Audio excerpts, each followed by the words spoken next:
Hidden in the depths of the North Atlantic lies the wreck of the Gloucester, Massachusetts fishing boat, made famous by the best-selling book and hit Hollywood movie, The Perfect Storm. Join the sea hunters as they attempt to find the last resting place of the doomed swordfish boat, Andrea Gail, lost during what has come to be known as the Halloween storm of October 1991.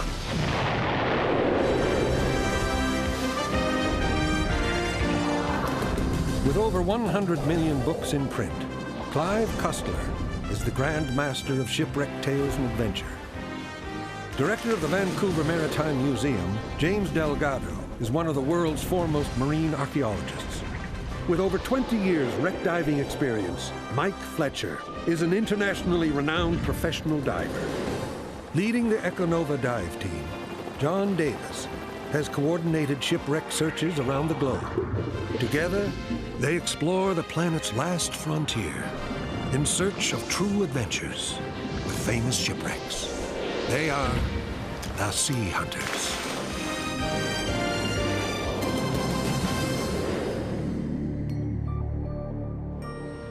On the walls of the town hall in Gloucester, Massachusetts, are the names of fishermen that have, over the last 300 years, sailed from this port never to return. The notorious Halloween storm of 1991 added 6 more names to this list. They were the crew of the ill-fated swordfish boat, Andrea Gail. Their compelling true story would spawn a novel and a major Hollywood motion picture, The Perfect Storm. Now join us as we search for Andrea Gail and tell the story that Hollywood never told. A hunt that takes us from the wharfs of Gloucester to the oil and gas fields off that fabled graveyard of the Atlantic, Sable Island. Evidence suggests it is here in these storm-tossed waters that the final resting place of Andrea Gail will be found.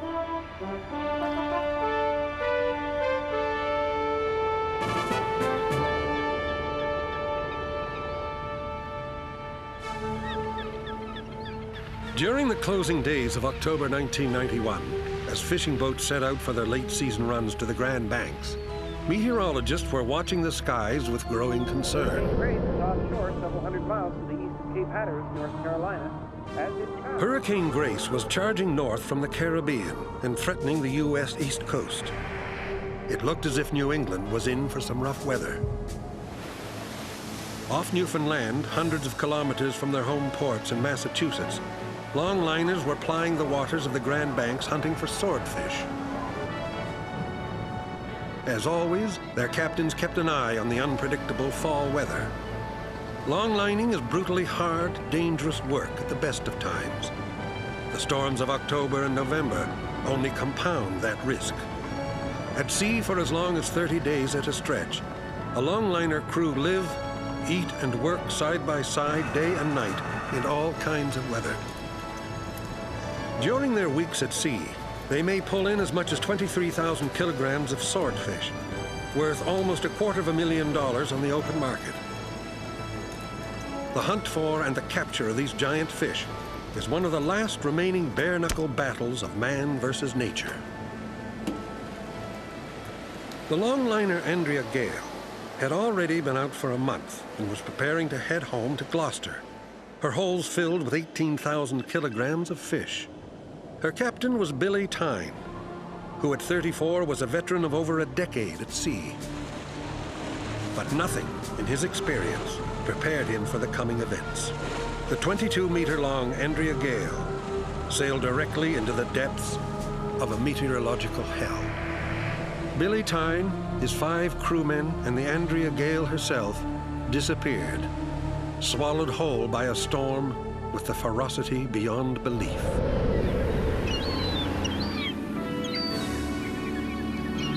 The tragic true story of the Andrea Gail, of 6 men trapped at sea amidst a terrifying storm, gripped the imagination of writer Sebastian Junger. With the success of the book and the movie came immortality for the crew of the Andrea Gail. 9 years after their deaths. But even with the book and film, there remains a chapter of their story that has yet to be written. The sea hunters want to locate the Andrea Gail to give the crew's friends and family and the people of Gloucester a conclusion to the now famous story.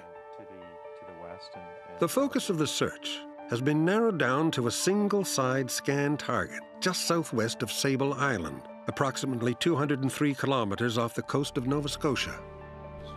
That's right. The hunt for the Andrea Gail is a detective story in the best sense. They began with the facts of the disaster. Andrea Gail had been longlining swordfish on the set of shallows known as the Flemish Cap, far to the easternmost edge of the fishing charts. With her holds full, her captain, Billy Tyne, sets a course for home, Gloucester, Massachusetts. On the evening of October 28th, Tyne chatted by radio with another captain. He was 240 kilometers east of Sable Island, he reported, and beginning to feel the effects of the gathering storm. The team believes that he probably decided to head for the shelter of the harbor of Louisbourg, Nova Scotia, where the Andrea Gail was well known and welcome. When Billy Tyne made his last radio contact on the evening of October 28th, the weather data buoy, positioned approximately 100 kilometers northwest of Andrea Gail's last reported position, was indicating sea states of over 3 meters and winds in excess of 25 kilometers an hour.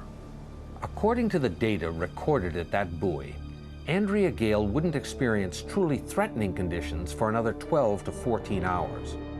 At that time, the recording showed winds of nearly 80 kilometers an hour, blowing steadily from the northeast, and waves increasing to 8 meters, or 26 feet. Assuming Andrea Gail wasn't in trouble before this point, cruising at her average speed of 9 knots, she could have traveled approximately 230 kilometers in any direction from her last radio report. If she were on a course for shelter at Louisbourg, then 3/4 of the search area can be discounted. Potentially, we had narrowed the entire North Atlantic down to a realistic search area. But the question remained, could our theory be supported by science? Report, Sable at 14 Zulu, wind 260 at 9. To answer that question, the team flies out of Halifax to visit Sable Island, the infamous graveyard of the Atlantic. It was here that the last traces of Andrea Gail were found. Their flight path brings them close to the island directly over a drilling rig. The offshore exploration companies have on many occasions assisted the fishermen in times of need or bad weather. Unfortunately, throughout the perfect storm, nothing was heard or seen from the Andrea Gail. From the air, they can see the island, a 1.3 kilometer wide strip of beach protruding from the sea. Look, John, you can see, yeah, look, there's ponies on the higher sand dunes. You see them there? See the seals on the south beach there? Composed almost entirely of sand held together by marram grass, the island is fragile. It moves and shifts with the wind and the tide. But Sable's history is a litany of death and despair spanning hundreds of years. She is called the graveyard of the Atlantic, for hundreds of ships have met their end in these treacherous shallows. Sable's 44-kilometer-long crescent of sand appears desolate but peaceful, and is the home of a hardy colony of wild horses, as well as harbor and gray seals.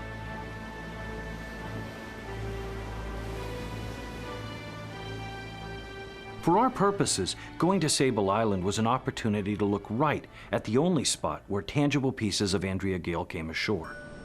On the west end of the island, 3 separate pieces of wreckage washed ashore from Andrea Gail: fishing gear, a propane tank, and an EPIRB, an emergency positioning indicating radio beacon.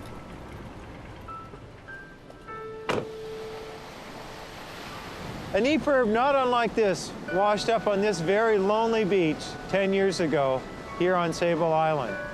Unfortunately, it was found in the disabled position. If it had been in the armed or on position when it hit the water, the story of the Andrea Gail could have had a very different outcome. The question, of course, was where exactly had it drifted from? We took our question to the Bedford Institute of Oceanography, where Dr. Charles Hanna applied hindcasting and particle tracking. Given the position of the items found from Andrea Gail on Sable Island, and using current simulation models, Dr. Hanna worked backwards through the storm event.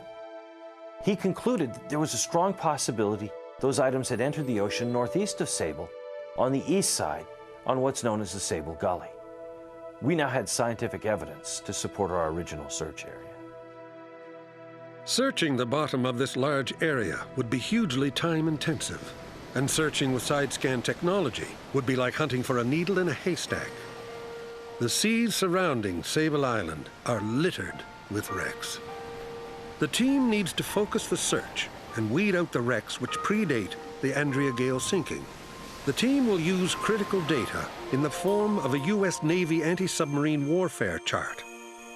The chart records the results of Navy magnetometer sweeps in the region and provides the position of every magnetic hit on the ocean floor. For the Navy, this information is essential to differentiate between readings of existing wrecks and those which could be lurking submarines. The team plans to sweep their identified search area and bring this sector of the chart up to date. The beauty of having the U.S. Navy anti-submarine warfare chart is that we have a record of exactly what was sitting down there on the ocean floor in 1988, just 3 years before Andrea Gail sank. By doing a survey more than a decade later, we now have an opportunity to fill everything in that's been added to the ocean floor since then, and presumably, one of those positions, one of those anomalies, hopefully will be Andrea Gail. The area of ocean the team needs to sweep is extensive, to say the least. The most effective means to complete the survey is by air. Here at the Canadian Air Force Base 14 Wing Greenwood in Nova Scotia, the team meets with the crew of an Aurora aircraft. The Aurora is one of the Canadian Air Force's primary long-range patrol aircraft and is equipped with sophisticated magnetometers designed to detect submarines lurking in the depths. Set. Fuel and ignition switches. On. RPM switches. Set. PD switches. Doors and hatches. Closed. Right out. Rotating beacon. On. Pre-start check is complete. Ground's advised. Clear on right.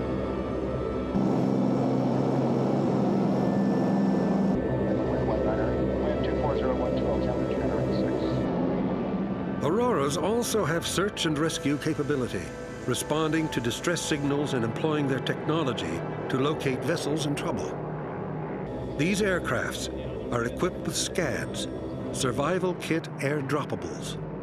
These kits can mean the difference between life and death for crewmen in the frigid waters. Like the fishermen in the fishing vessels below, the air crew of the Aurora spent thousands of hours staring at these waters, buffeted by the storms and gales.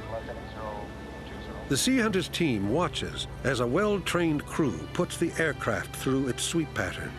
330, 10 miles from the After a few hours of sweeping, 3 new anomalies are detected, which do not appear on the 1988 anti-submarine chart. Could one of them be the Andrea Gail?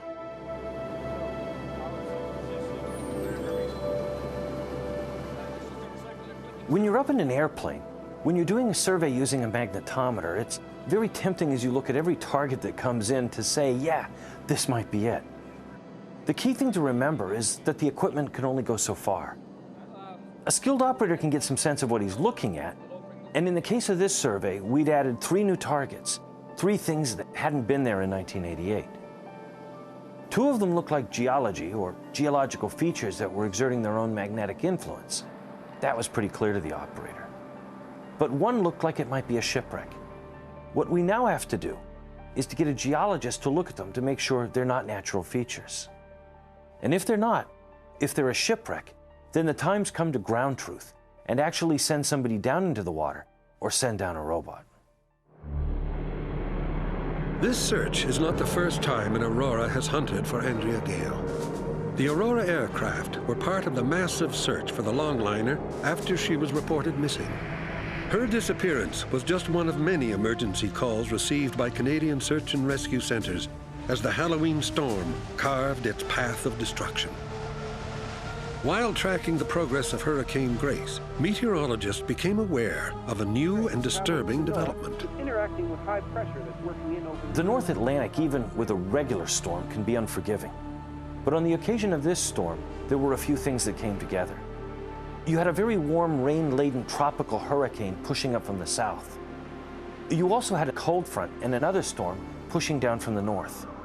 Both of these storms merged, melted, and shoved into each other, and lifted up into each other. They became, as the U.S. National Weather Bureau termed it, a perfect storm. From North Carolina to Nova Scotia, the coastline was pounded by high seas and hurricane-force winds, gusting over 120 kilometers an hour. Waves reaching as high as 9 meters caused coastal flooding and damaged coastal communities.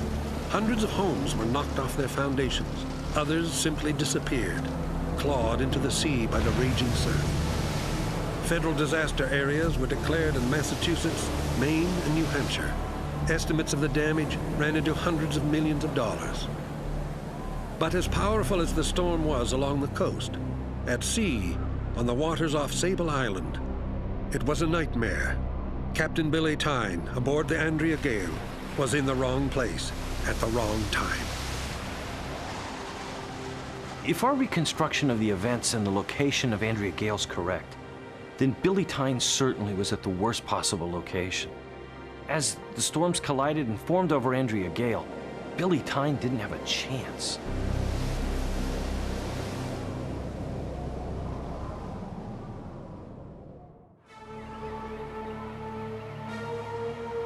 Like so many before them, the families in Gloucester waited for news. They gathered to watch the weather reports and keep vigil. Lost at sea is an all too common phrase in this town. Without the sea and its gifts, there would be no Gloucester. But the sea does not part with its blessings easily. And over the centuries, the people of this port have paid a terrible price, as witnessed by the list of nearly 4,000 names displayed on the walls of City Hall. A list that is familiar to local historian and author Joe Garland. And this is where we have the roll call, the old roll call of the men who were lost fishing out of here, which began way back in 1623. No records of the early years, but these records started in about 1878. And they give you an idea of what would happen. You look back in the 1870s or 80s along in here, and you see how long the lists are. In some cases they run over 200 men lost in 1 year. These were the days when the fishing was under sail, and they sailed out to the Grand Banks, sail only, no engines, no motor power. They went out in these little small dories, individual guys fishing an area of miles in small dories, dory fishing. There was no romance to it at all. It was nothing but grit and grind and hauling up a codfish that weighed 150 pounds or so from the bottom, along with the let and the weight. And it was hard, grueling, terribly hard, grueling, tough work out there in these small dories. And it was a sort of a one-to-one struggle, you know. It was the last big hunt. I mean, it was the last buffalo hunt, you know. It was the last going after it with your bare fists and your bare hands. The hunter-gatherer sort of thing in the ocean. You know, this was a very special breed of men. And most of them have just about vanished from the sea now. I'm talking about the old schooner men from a schooner. They've just about vanished now. They were a lovely bunch of men. They were called and referred to as the finest kind, which is a wonderful expression, and also Gloucestermen. And of course, we're talking about Nova Scotians, Newfoundlanders, Portuguese, French, Irish, English, Scotch. This is what the ethnic background of Gloucester was built on. All these men from different countries. I think it all started with me when I first went out on the boat with my father at 8, 9 years old. That's when I really knew what I wanted to be. Once you get it in your blood, it's there. At least me. Once it was in my blood, that's all I wanted to do. Fishing built Gloucester. The growth of her fishing fleet led to the establishment of other industries: boat building, ironworking, the manufacture of sails and fittings. The industry was entirely self-contained. Everything the fishing fleet needed, Gloucester could provide. Although fishing regulations and technology have caused a reduction in the number of boats that sail from this port, Gloucester's fishing industry still perseveres. Since 1623, boats have sailed out of this port, and the legacy of those brave fishermen lives on in the present generation. Richard Hayworth has been a longline fisherman for 25 years, 9 of which he spent as the captain of the Andrea Gail. He also served as a consultant to the director Wolfgang Petersen during the production of the film The Perfect Storm. He meets John and Mike aboard the Lady Grace, a sister ship of the Andrea Gail, where much of the film was shot. John and Mike want to familiarize themselves with the structure of the boat and to ask Richard for his thoughts as to where she might have gone down. It's hand baited. These are the ball drops. This is what sets the depth of the line as we set it out. Rick, when you see the AG, do you feel like you're back on the Andrea Gail? Yeah, when you're on this deck and you kind of look up quickly and you see the AG everywhere, it kind of gives you a little bit of a feeling. Yeah. This is the fish hold. And the boards, those are the pins? Yep, those are the pins, and you take those boards, you break the boards out, they're all out, and then you put the fish in, you put ice, and you build that right back up. Yeah. It'll carry about 50,000 pounds of ice swordfish. 50,000. This is the long line reel up here. This is the monofilament 800-pound test. So this is what we call the backbone of the line, and it's about 40 miles here, probably maybe a little more in this reel, but I like to fish about 40 miles in a night. And how many hooks on 40 miles? Oh, 1,500 if you're up in the Grand Banks, in a productive area. Come on in, I'll show you the galley. All right. That's the engine room down here? This is the engine room. Yep, same setup as the real Andrea Gail. Engine room access is right there. Yeah. The galley layout here is pretty much the same as the real Andrea Gail. Stove and stuff was a little bit positioned different. Refrigerator was different, but there's 4 bunks in this room right here, and there's 2 bunks over in that room over in there. And there's a head right here, so you got 2 staterooms and a head, and there's 6 bunks. Real good food here. You'll get 5 guys who'll all butt up into this real close. And I've seen many a meal be sitting on this table and boat take a wicked roll and everything goes on the floor. Yeah. So, and this racket's eat quick. So we'll go up to the wheelhouse? Yep. And just go this way? Come on up into the wheelhouse. Okay. This layout right here, walking through here, going up to the stairs are the same. Head's right here. That's a stateroom with 2 bunks. That's the captain's room right there. Right. Electronics. And it's really you can narrow. see what's pretty similar to the Andrea Gail. Well, this is the wheelhouse of the Andrea. It's exactly like the Andrea Gail, as we're on the Lady Grace here. But the wheelhouse is same size, pretty much the same setup. This chair was a little bit different. And back here in the back of the pilot house, this stuff was put up for the movie. That's a picture of the real Andrea Gail back there. That she just got freshly painted in St. Augustine, Florida. That's a picture of the crew member. That's Murph. That's David Sullivan. He used to be a crew member of mine right there, too. What's it like being on a boat like this in a big sea? Well, I've been out in some 40, 50-foot seas on the Andrea Gail, and you'd be standing here like this, and as you're steering the boat, and you'll be getting in a big wave, and you'll see the wave come, and you can't even see the horizon. You actually got to bend down. You got to kind of look up over the visor to see the top of the seas. And I tell you, it's like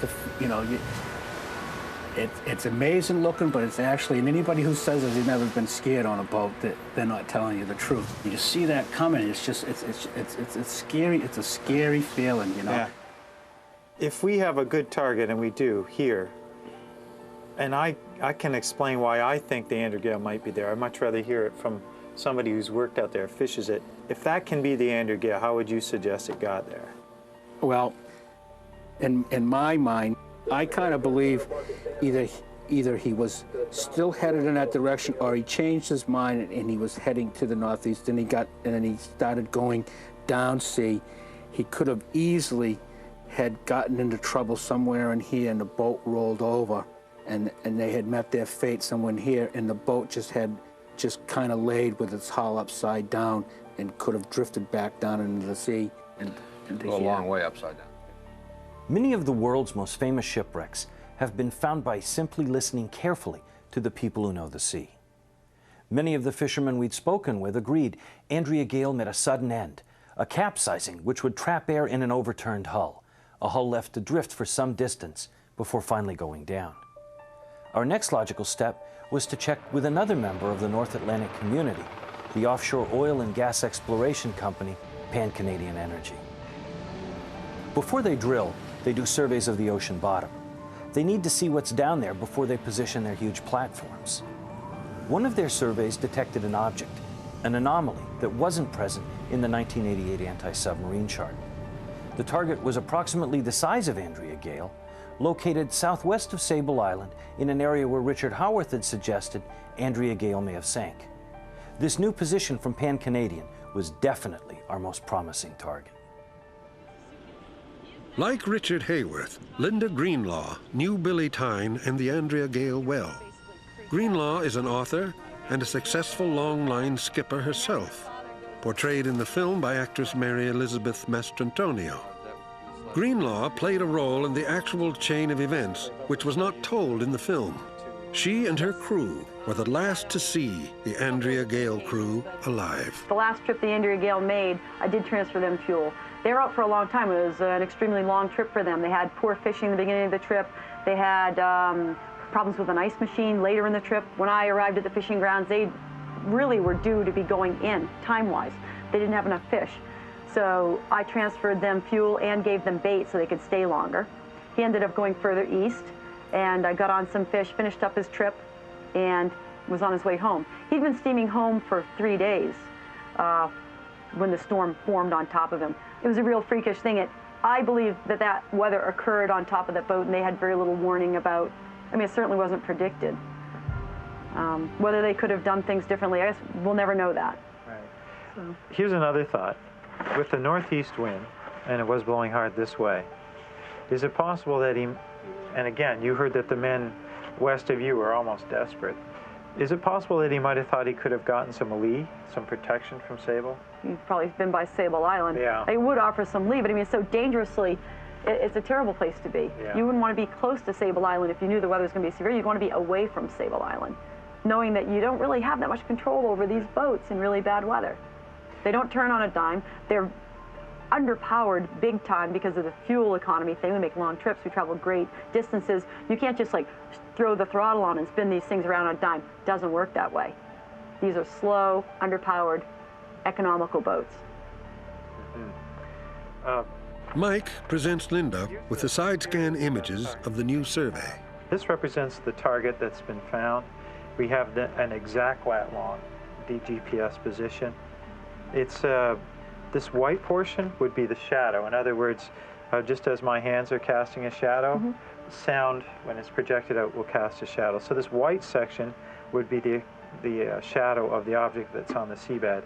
And if you can see here, if this is 20 meters, 60 feet, the shadow portion of it is approaching 60 feet. So it's obviously very close, this target, to the right size of Andrea Gail. It puts it just to the south and slightly west of the extreme west end of Sable. Well, I think that looks like you've certainly done your homework. And I think there's a pretty good chance that you're going to find the Andrea Gail in your first time out, because it seems very likely. I mean, if that target wasn't there prior to the last time that they did one of these sonar things, and it's there now, and obviously if a vessel of that size had gone down since 1985 in that area, you would have known about it. It would have been recorded somewhere. And if the Andrea Gail is the only vessel of that size that's gone down somewhere in that vicinity, it seems pretty likely. There could be no better endorsement of the Sea Hunters' research. Linda, one of the most respected captains in the fishery, had survived the storm and returned with personal insight into the event and the last hours of the Andrea Gail. The team had done what had seemed impossible. They had narrowed the search down to one credible target. The final leg of their hunt is to investigate the target using an ROV, or remotely operated vehicle. John and Mike return to Halifax, Canada, where they board the Hebron Sea, a massive ocean tug and supply vessel. The Hebron Sea will transport them to the target site on a scheduled supply run to their offshore drilling operations.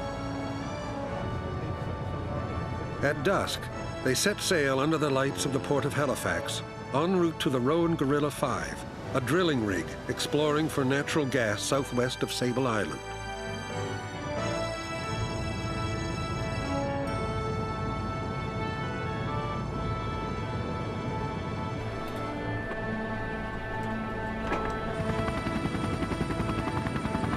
Roger, I'll tell you when we start.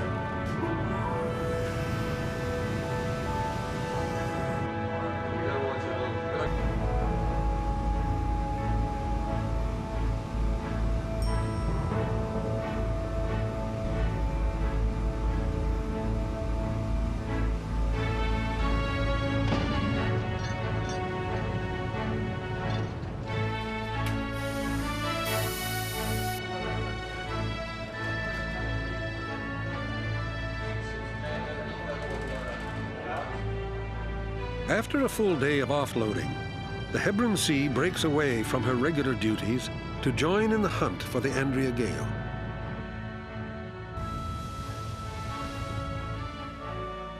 As night approaches, the team closes in on the position of the original side-scan target. Using global satellite positioning and bottom sonar, the first electronic glimpses of their target emerge. Range is now 600 feet. Junior, how about radio check, buddy? Yeah, Junior, loud and clear. John Davis stands by to deploy a drop line and buoy. 150 feet to go, bearing looks good. Stand by, Junior.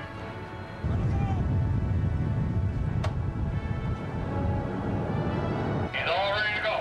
On the mark. Let her go. Anchors away. Roger that. She's gone. Roger that.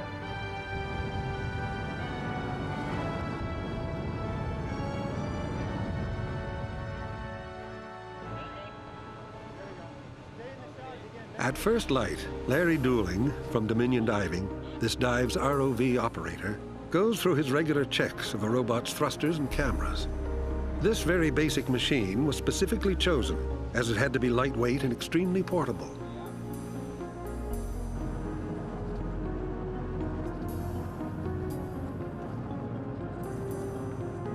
Over 400 meters of umbilical is neatly laid out in preparation for the dive. John and Mike prepare the ROV for deployment. I'm gonna get it, Etienne. I hear you well. Okay, but let's do it. Here we go. Can you come in? This small but nimble machine has forward and aft-looking cameras and a magnetic compass for navigation displayed in the middle of the video screen.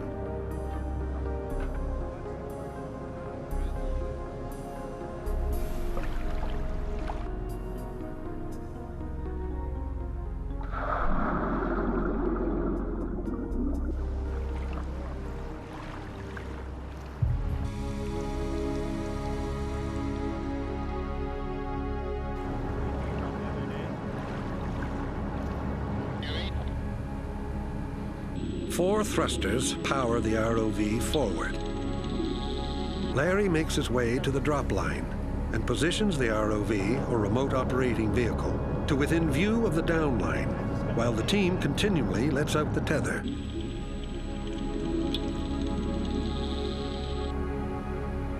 His plan is to drop directly onto the target. Trackage there.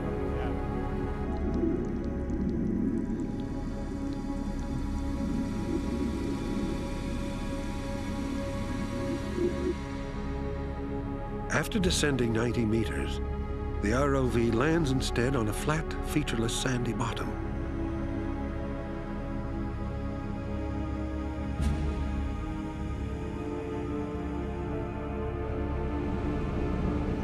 And we're very close to it. Yeah. Do you ever wish you had sonar more than right now? Yeah. Larry senses something near. There is one thing that is immediately obvious. the ROV's compass swings erratically. Even though he can't see it, he knows he is in the presence of a large mass of metal. It's a sign that there is wreckage there. Yeah.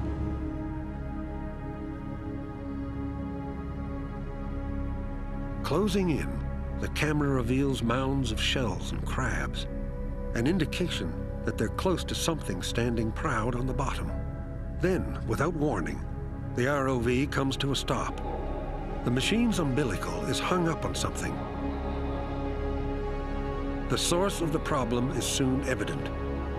The ROV's worst enemy, fishnet.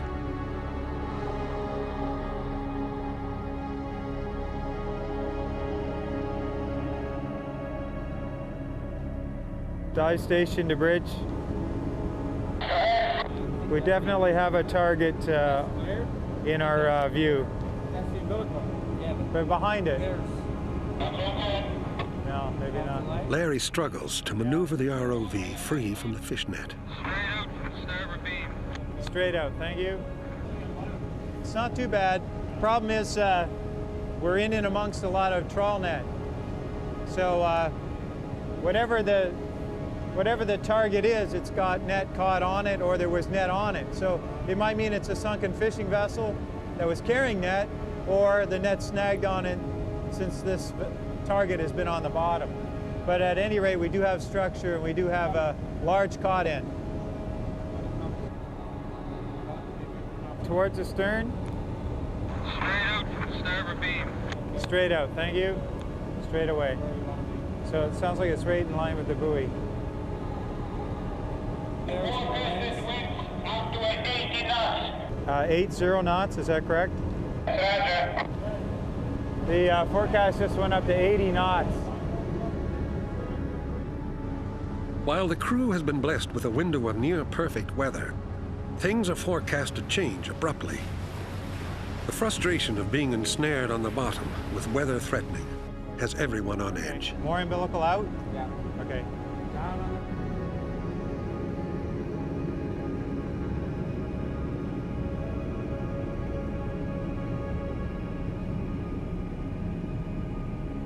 Diver, please. You figure we're still hung up, Larry? I don't think so. No, you were clear of whatever it was? He's free.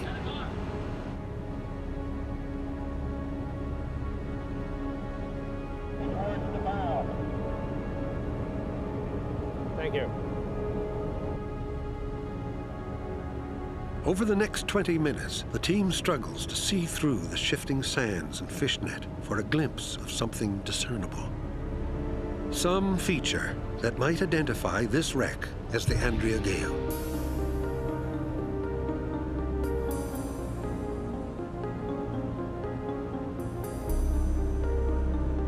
With the wind picking up at an alarming rate, the offshore manager calls for a report on the situation.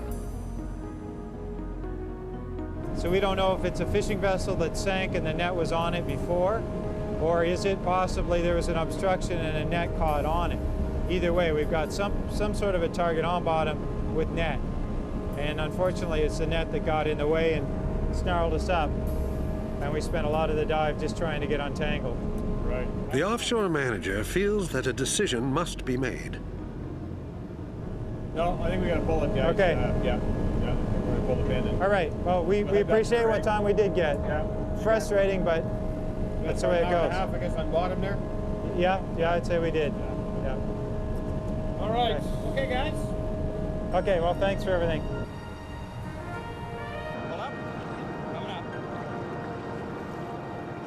The decision by Paul, Pan-Canadian's offshore manager, to call off the search was very disappointing, but very necessary for everyone concerned. In fact, hurricane-force winds closed in on us within hours. Given the amount of time and effort that we'd spent just to get to the site, our 90 minutes on the bottom was a very short period, particularly when you factor in the time that the ROV was actually hung up on the fishing net. Still, all was not lost. Both Mike and I agree that given the short glimpses that we had of this particular wreck site, we feel that it is not the last resting site of the Andrea Gail. That location remains a mystery. At what point did Billy Tyne know he was doomed? The weather buoy nearest Andrea Gail's last known position indicated that at the peak of the storm, the seas were cresting at 23 meters, driven by 107 km/h winds. In the midst of such fury, there is only terror, prayer, and despair. The longliner's radio antenna was probably long since ripped away by wind and water, leaving Tyne and his men alone, unable to call for help, unable to reach out for comfort in their last moments.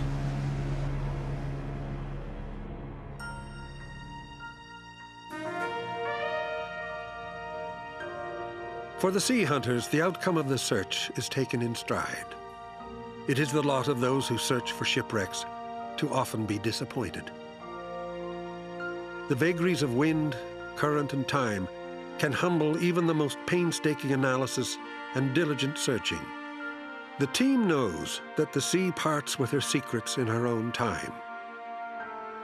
But this defeat is perhaps more difficult than others.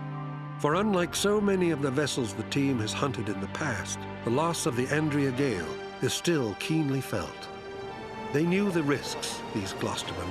They knew that the sea can exact a cruel price for its bounty. And yet, they returned to their ships again and again, like thousands of brave souls before them, to fish the banks once more. Such was the case of the men of the Andrea Gail. This isn't a job, this is a way of life. It's a lifestyle. It is a lifestyle. That's what makes Gloucester. It's a lifestyle. You know, you sat down and got along like we knew each other forever. You know why? Because we're Gloucester people. I love Gloucester more than anything. I've lived and fished different places, and this is home to me.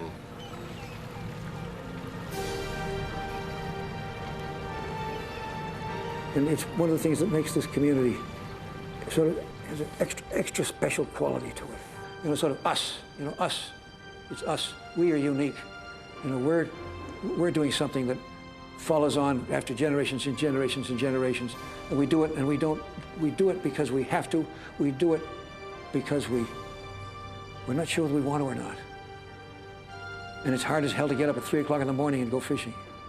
On the other hand, when you get out there and you see that dawn come up over the east and this resplendent sky that comes up, and you land onto some fish, and the old excitement always seems to recur. You don't get that on the fish farms.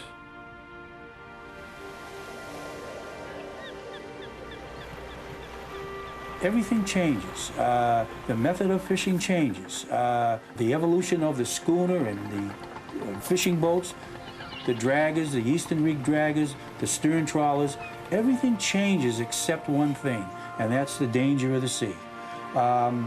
When the sea wants to take you, it's very unforgiving, it will take you. And that, anytime a Gloucester vessel from this port rounds Eastern Point, they never know whether they're ever going to come back again. True enough. Yeah. You hit it right on the mark. I think if you looked around this bar and you talked to different people, you would find probably 50% of them have lost someone at sea or know someone. The bartender working right now lost a brother at sea. And I'm sure there are many here. Yeah, and just knowing people, grandfathers that you talk to, their grandfather had been lost at sea, or a father. And when you do hear of something, I mean, we all pull together and we help that family, or if, you know, somebody always knows somebody that knows someone.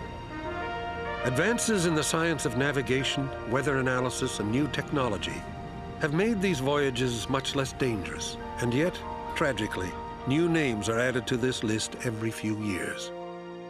With the widespread attention given to the Andrea Gail tragedy by the book and movie, a window into Gloucester's history and legacy has been opened to the world.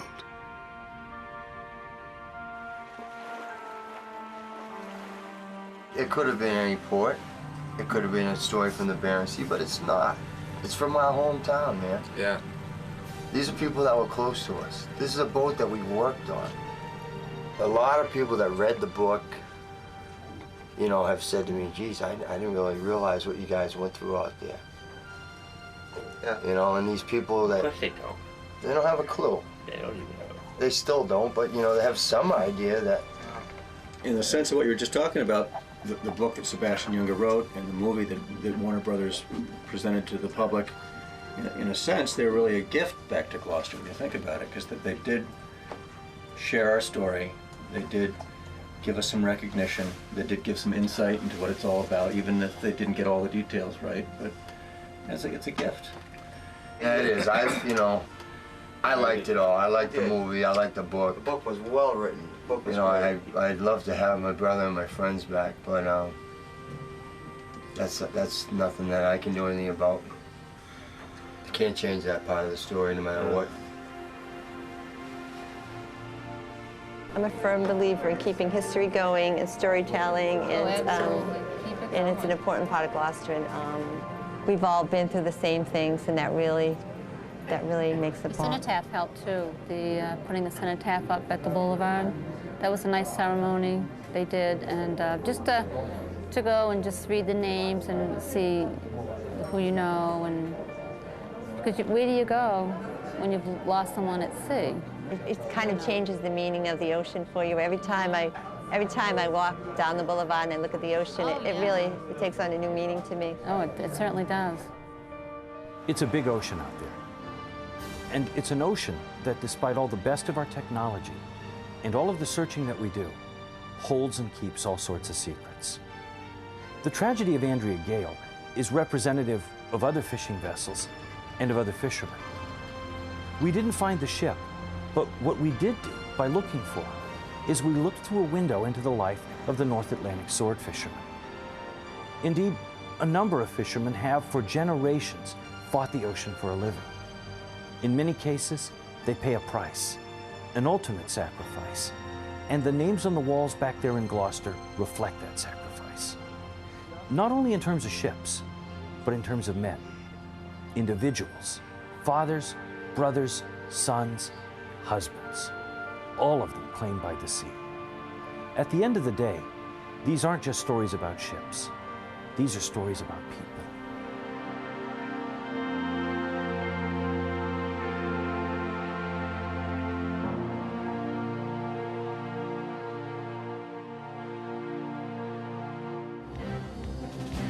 Now it's your turn to get up off that couch and go into the deserts, go into the mountains, go under the lakes, the rivers, and the seas, and search for history.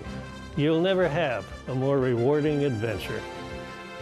Join us again as we search the oceans of the world for lost and famous shipwrecks. Another true adventure with the Sea Hunters.